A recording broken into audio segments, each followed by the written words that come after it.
Yeah, g'day. Hope you're well.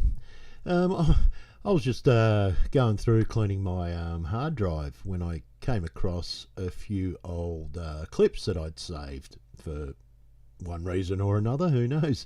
But I for some reason, I clicked on this one that I'm about to show you.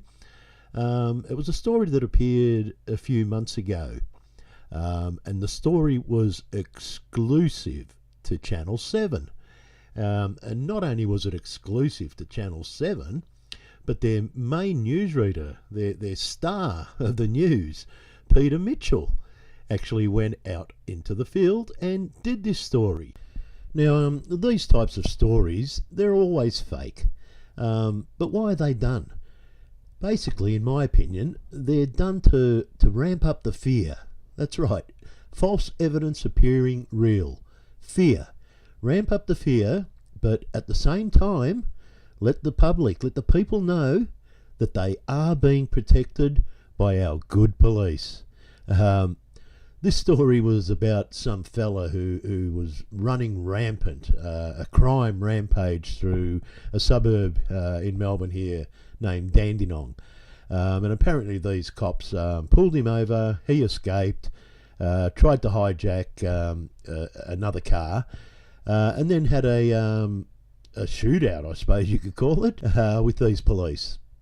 So, yeah, let's watch the story, and I'll stop it every now and again and make a comment. But just before I do that, I'd like to remind you, sarcastically, that our police are humans, just like we are. They have feelings, they have emotions. So, let's watch this story. Two police officers have spoken for the first time about opening fire on a gunman who tried to carjack a passerby while high on ice and carrying a backpack containing bullets and knives. Both men say the day has changed their lives forever and that the memories of having to use their weapons is still in their mind every day. On the run and high on ice, this armed criminal is in the middle of a violent rampage through Dandenong. Wow, a violent rampage. Did you see that? Did you see that violent rampage? All I saw was someone running away from the camera, then running to the right of another camera, and here running to the left of another camera. I guess they've got all angles covered, eh? The only angle they haven't shown us is this fella running towards a camera. The only choice for the two police in pursuit is to use their guns. Really? That's their only choice at this stage, is to use their guns. You know, this guy, all we've seen is this guy running away from them. So why do they have to use their guns? I mean, he hasn't shot at them or anything like that yet, or ever, who knows? But yeah, why are they left with no alternative but to use their guns? So they're running through these back streets of a suburb in Melbourne with their guns drawn. Because I was trying everything in my on the radio to try to get all the backup in the world to come and help us. 303, we've got a male with a gun. And there you go, for the benefit of the numbers, people. There's your 33. 303, we've got a male with a gun. Your heart's in your mouth here because you didn't know what was going to happen. Terrified. Watch the final stage of this shootout, frame by frame. Adrian is the crook in front, waving his gun. When he realises Senior Constables Mark Hall and Andrew Vallis are gaining ground, he points his weapon at them and then threatens to kill. And how's the quality of this video? Just like in all these phony fake shows, yeah, it's just terrible, terrible quality. But I suppose that's all we've got. That's all they allow us to see. We really should be grateful, I guess. Oh, and I should point out for the numbers, people, that Hall equals 33. But I really knew it was, you know, seen out of the movies. Once I looked up and Adrian was pointing a gun at Mark. Just hang on there a second, sport. Adrian? Adrian? Are you serious? Adrian was pointing a gun at Mark? You're on first name basis with someone who apparently was going to kill you? You don't call him, the offender or Tara. You call him Adrian? Jeez. Unbelievable. And that was when, my heart kind of dropped and I realised we're on. To protect their lives. Now, here it seems the quality of the video has deteriorated even more. This is apparently where they have to shoot Tara. I'm sort of baffled by this video. It's just, it's completely fake. Come on, have a look at this. And that was when, my heart kind of dropped and I realised we're on. To protect their lives and stop him, Mark and Andrew fired several shots. Tara then fell to the ground. Now, I know the video quality is terrible here, but if you try and watch their hands, especially the cop standing up, if they're firing shots, you don't see their hands jerk back at all. But yeah, the fella goes down as if shot. Anyway, let's keep going. Actually, I'm just going to keep it stopped here just for a sec, because I've sort of noticed that they've gone from suburban back streets, which are usually small streets, to this what appears to be a main road. And they've told us earlier that this all occurred in Dandenong. But being a Melbourne boy myself and knowing what the streets look like, especially when they have tram tracks running down the middle of the road, this definitely looks like a street where a tram runs down the middle of the street.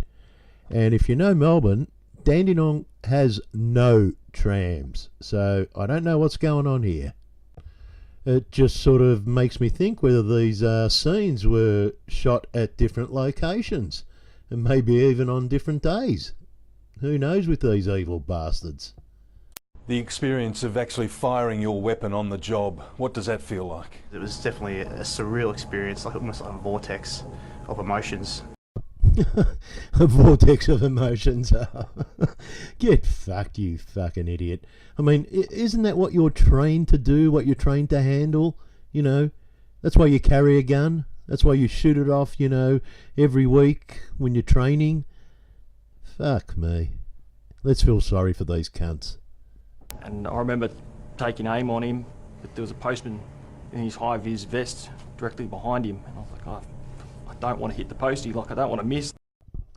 And yet you still fired, even though the postman was in direct line of your target and you could have missed, you still fired.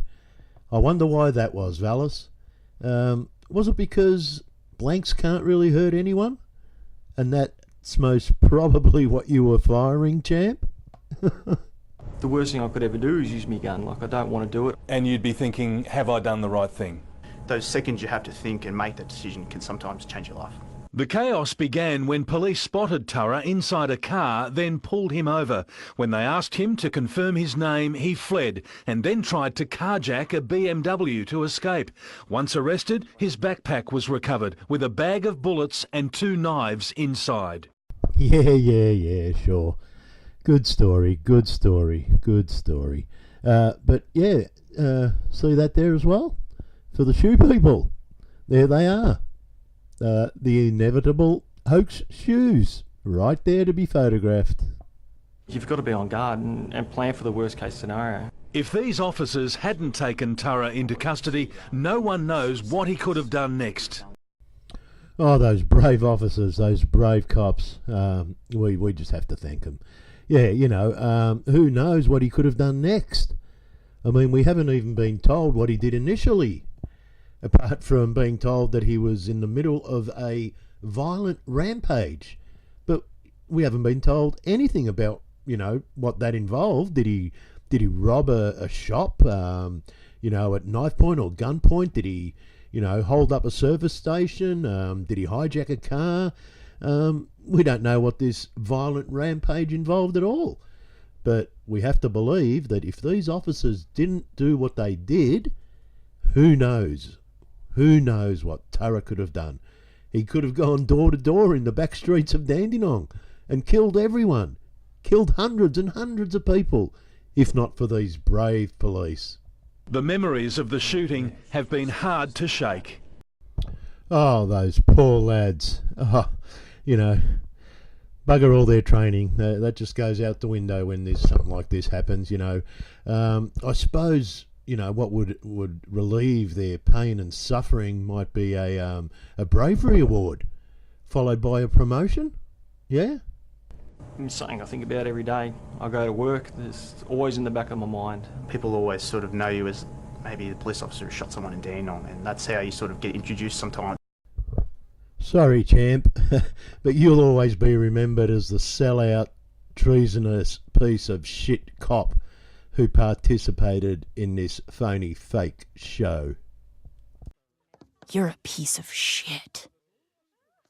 Turra was sentenced to 6 years jail in September last year. And there's just another one to finish it off for the numbers people. Adrian Turra was sentenced to 6 years in jail. Can you believe it? 6 years. And these heroes continue to bravely serve Victoria every single day. Really? By taking you for a joyride, you piece of shit, Peter Mitchell. You piece of shit! Our job is to be the best person we can be on someone's worst day. Oh, I'm out of snow. Bullshit, bullshit, bullshit, bullshit. No drinks for me, thanks. Bullshit, bullshit, bullshit.